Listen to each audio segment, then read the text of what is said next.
Maoist పార్టీని పూర్తిగా నిర్మూలించడానికి సంబంధించి కేంద్ర ప్రభుత్వం నిర్ణయించుకున్న నేపథ్యంలో, ఈ మేరకు పెద్ద ఎత్తున ఆపరేషన్లు సాగుతున్న నేపథ్యంలో, కేంద్ర హోంమంత్రి అమిత్ షా ఛత్తీస్గఢ్‌లో 3 రోజుల పాటు జరుపుతున్న పర్యటన అత్యంత ప్రాధాన్యం సంతరించుకుంది. బహుశా నక్సలైట్ల ఏరివేతకు సంబంధించి అంటే మావోయిస్టుల నిర్మూలనకు సంబంధించి తుది వ్యూహాన్ని అమిత్ షా ఖరారు చేయనున్నట్టు తెలుస్తోంది ఈ పర్యటనలో. ఆయన శనివారం నాడు రాయ్పూర్ చేరుకుంటారు, ఛత్తీస్గఢ్ క్యాపిటల్కు. ఆ తర్వాత 3 రోజుల పాటు ఆయన అక్కడే ఉండబోతున్నారు. 9వ తేదీన జగదల్పూర్లో జరిగే ఒక ఉత్సవంలో పాల్గొనబోతున్నారు. అలాగే జగదల్పూర్ జిల్లాలో బస్తర్ ఇంకా ఇతరత్ర ఏవైతే దట్టమైన ఇంటీరియర్ ప్లేసెస్ ఉన్నాయో, మారుమూల ప్రాంతాలు ఉన్నాయో, వాటిలో కూడా ఆ ప్రాంతాల్లో కూడా అమిత్ షా పర్యటించే అవకాశాలు ఉన్నట్టు పోలీసు వర్గాలు తెలియజేశాయి.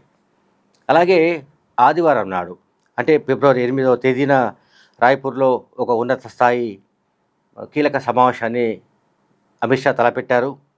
ఈ సమావేశంలో వివిధ రాష్ట్రాలకు సంబంధించి అంటే ముఖ్యంగా మావోయిస్టు పార్టీ ప్రభావిత రాష్ట్రాలుగా గుర్తింపు పొందిన ఛత్తీస్గఢ్, తెలంగాణ, మహారాష్ట్ర, ఒడిశా వంటి రాష్ట్రాల ఉన్నతాధికారులు, అలాగే ఇతర నిఘా విభాగాల సంస్థల అధికారులు వీళ్ళందరూ కూడా ఈ సమావేశంలో పాల్గొంటారు. సో మావోయిస్టుల ప్రభావిత ప్రాంతాల్లో ఇప్పటి వరకు జరిగిన ఆపరేషన్ కగారానండి, మరొకటనండి అంటే అంతిమ యుద్ధం ఏదైతే కేంద్ర ప్రభుత్వ బలగాలు చేపట్టాయో వాటికి సంబంధించిన ప్రోగ్రెస్ను ఆయా సంస్థల అధికారులు ఒక నివేదిక సిద్ధం చేశారు. వాటిని అమిత్ షాకు అందజేయబోతున్నారు. ఆ తర్వాత అమిత్ షా మరికొన్ని సూచనలు సలహాలు ఇచ్చే అవకాశం కనిపిస్తోంది. అంటే పూర్తి ఒక రకంగా చెప్పాలంటే ఇది ఒక ఫైనల్ మీటింగ్గా భావించవచ్చు. కానీ ఫైనల్ స్ట్రాటజీ అనండి, ఫైనల్ మీటింగ్ అనండి, అంతిమ తీర్పు అనండి, వాటెవర్ అంటే అమిత్ షా మొత్తంగా 3 రోజుల పాటు జరుపుతున్న పర్యటన ఖచ్చితంగా మావోయిస్టుల ఏరివేతకు సంబంధించి, మావోయిస్టులను పూర్తిగా తుదముట్టించడానికి సంబంధించి కేంద్ర ప్రభుత్వం తలపెట్టిన ఆపరేషన్స్లో అమిత్ షా పర్యటన అత్యంత కీలకమైనదిగా పోలీసు ఉన్నతాధికారులు చెప్తున్నారు. బస్తర్లోని అంతర్గత ప్రాంతాలు అంటే బస్తర్ జిల్లాలో దట్టమైన అడవులు, కొండలు ఉన్న ప్రాంతాలు, మరీ ముఖ్యంగా గతంలో మావోయిస్టులకు కంచుకోటగా ఉన్న అబూజ్మడ్ లాంటి ప్రాంతాల్లో కూడా, బీజాపూర్, నారాయణపూర్ లాంటి ప్రాంతాల్లో కూడా, అట్లాగే నేషనల్ పార్క్ వంటి ప్రాంతాల్లో కూడా అమిత్ షా పర్యటించే అవకాశాలు లేకపోలేదని ఛత్తీస్గఢ్ పోలీసు వర్గాలు చెబుతున్నాయి. అలాగే ఆపరేషన్ కగార్లో భాగంగా 2019 నుంచి ఇప్పటి వరకు 229 బేస్ క్యాంపుల్ని కేంద్ర ప్రభుత్వ బలగాలు ఏర్పాటు చేశాయి. బేస్ క్యాంపుల్ని. సో ఈ బేస్ క్యాంపుల్ని ఏర్పాటు చేయడమే మావోయిస్టుల ఏరివేత ఆపరేషన్స్లో ఒక గేమ్ చేంజర్గా కేంద్ర ప్రభుత్వం భావిస్తోంది. అలాగే 2025 నుంచి చూస్తే ఆల్మోస్ట్ అనేక సంఘటనలు అంటే హింసాత్మక సంఘటనలు తగ్గిపోయినట్టుగా పోలీసులు ఒక నివేదిక తయారు చేశారు. 2010లో హింసాత్మక సంఘటనలు 1936 జరిగితే 2025 నాటికి అవి 234కు తగ్గినట్లుగా 2 రోజుల కిందట లోక్సభలో కేంద్ర ప్రభుత్వం ప్రకటించింది. అలాగే 2018లో నక్సల్ ప్రభావిత జిల్లాలు ఆల్మోస్ట్ 126 ఉండగా 126 డిస్ట్రిక్ట్స్ కంప్లీట్గా మావోయిస్టు ప్రభావిత జిల్లాలుగా గుర్తింపు పొందాయి. అటువంటిది ఇప్పుడు 2025 డిసెంబర్ నాటికి ఆ సంఖ్య 8 జిల్లాలకి పరిమితమైంది. ఆ తర్వాత ఇప్పుడు అంటే 2026 ఫిబ్రవరి 6-7 తేదీ కల్లా ఈ జిల్లాల సంఖ్య కేవలం 3 మాత్రమేనని కేంద్ర ప్రభుత్వం సాధికారికంగా చెబుతోంది. అలాగే ఈ ప్రాంతాల్లో అంటే మావోయిస్టుల కార్యకలాపాలు సాగిన ప్రాంతాల్లో అండ్ అంటే ఆ మావోయిస్ట్ పార్టీకి సంబంధించిన సైనిక బలగాలు, పీపుల్స్ లిబరేషన్ గెరిల్లా ఆర్మీ సంచరించిన ప్రాంతాలు ఏవైతే ఉన్నాయో ఆ ప్రాంతాల్లో, ఆ కంచుకోటల్లో ఇప్పుడు పెద్ద ఎత్తున అభివృద్ధి సంక్షేమ కార్యక్రమాలపై కేంద్ర ప్రభుత్వం అట్లాగే దాంతోపాటు వివిధ రాష్ట్రాలు కూడా దృష్టి సారించినట్లుగా కేంద్ర ప్రభుత్వం చెబుతోంది. అండ్ ముఖ్యంగా ఈ మొత్తం టెరెన్లో అంటే మావోయిస్టుల కార్యకలాపాలు కొనసాగిన ప్రాంతాలు అనుకున్న చోట ఆల్మోస్ట్ 12,000 కిలోమీటర్ల రోడ్లను నిర్మించడానికి కేంద్ర ప్రభుత్వం సంకల్పించింది.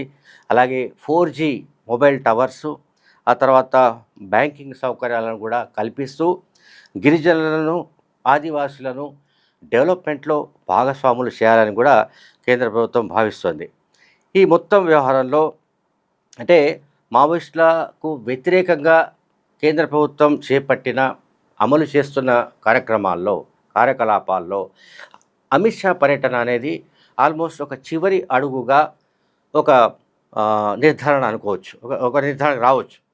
ఎందుకంటే ఆల్మోస్ట్ మనకి ఇంకా 52 రోజులు మాత్రమే డెడ్లైన్ ఉంది. అంటే మార్చి 31 లోపు, అంటే ఆల్మోస్ట్ ఇంకా 52 డేస్ 53 డేస్ ఉన్నాయి.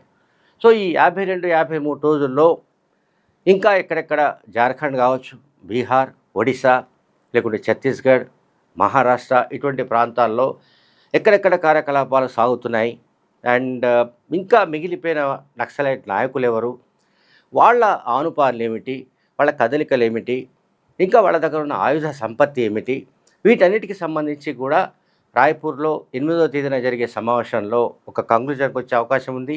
ఆ కంక్లూజన్ తర్వాత ఫైనల్గా ఒక రోడ్ మ్యాప్ తయారు చేసే అవకాశం ఉంది. సో ఈ రోడ్ మ్యాప్లో ఆల్మోస్ట్ అవసరమైతే ఎయిర్ ఫోర్స్ని కూడా ఉపయోగించుకునే అవకాశాలు లేకపోలేదని నిఘా వర్గాలు చెబుతున్నాయి. అంటే గతంలో కూడా అంటే జార్ఖండ్లో ఇటీవల జరిగిన ఎన్కౌంటర్ తర్వాత మావోయిస్టు పార్టీ విడుదల చేసిన ప్రకటనలో కూడా ఈ ఆకాశ మార్గం నుంచి, అంటే విమానాల నుంచి, అంటే ఎయిర్ ఫోర్సు కూడా వాయుసులను ఉపయోగించి పెద్ద ఎత్తున బాంబుల దాడులు చేస్తున్నట్లుగా ఆ పార్టీ ఆరోపించింది. అయితే ఇప్పుడు ఎక్కడెక్కడైతే ఇంకా మావోయిస్టుల కదలికలు ఉన్నాయని అనుకుంటున్నారో, సో ఎవరైతే మావోయిస్టు మిగిలిపోయినట్లు భావిస్తున్నారో, మావోయిస్టు పార్టీకి సంబంధించి గణపతి కావచ్చు, లేకపోతే మల్లా రాజిరెడ్డి కావచ్చు, తిప్పిరి తిరుపతి కావచ్చు, మిసిరి బిస్రా కావచ్చు, అండ్ పాపారావు లాంటి వాళ్ళు కావచ్చు, ఇటువంటి వాళ్ళు ఎవరైతే ఒక 6-7 ఉన్నారో, కేంద్ర కమిటీ సభ్యులనండి, ఆ పార్టీ అగ్రనాయకులనండి, ఆ పార్టీ పొలిట్ బ్యూరో సభ్యులనండి, మొత్తం మీద 6-7 మించి లేరని కూడా కేంద్ర ప్రభుత్వం చెబుతోంది, కేంద్ర హోంమంత్రిత్వ శాఖ చెబుతోంది. అందువల్ల వీళ్లను కంప్లీట్గా నిర్మూలించడానికి, అంటే లొంగిపోవడానికి సంబంధించిన గడువు మార్చి 31 లోపు ముగుస్తుంది కనుక, మార్చి 31 లోపు లొంగిపోతే సరే, లేకపోతే తమ తూటాలకు బలి కావాల్సి వస్తుందన్న ఒక మెసేజ్ను కూడా బహుశా అమిత్ షా తన సమీక్ష సమావేశాల్లో కావచ్చు, లేదా ఆయన పర్యటన సందర్భంగా జరిగే సమావేశాల్లో కావచ్చు, ఆయన మాట్లాడే అవకాశం ఉన్నట్లు తెలుస్తోంది. సో ఓవరాల్గా గమనిస్తే అమిత్ షా పర్యటన కంప్లీట్గా మావోయిస్టు పార్టీ నిర్మూలనకు సంబంధించి ఫైనల్ ఫోకస్ ఎట్లా ఉండాలి అనే దానిపైన ఎక్కువగా చర్చ జరిగే అవకాశం ఉన్నట్లు తెలుస్తోంది. Thank you very much.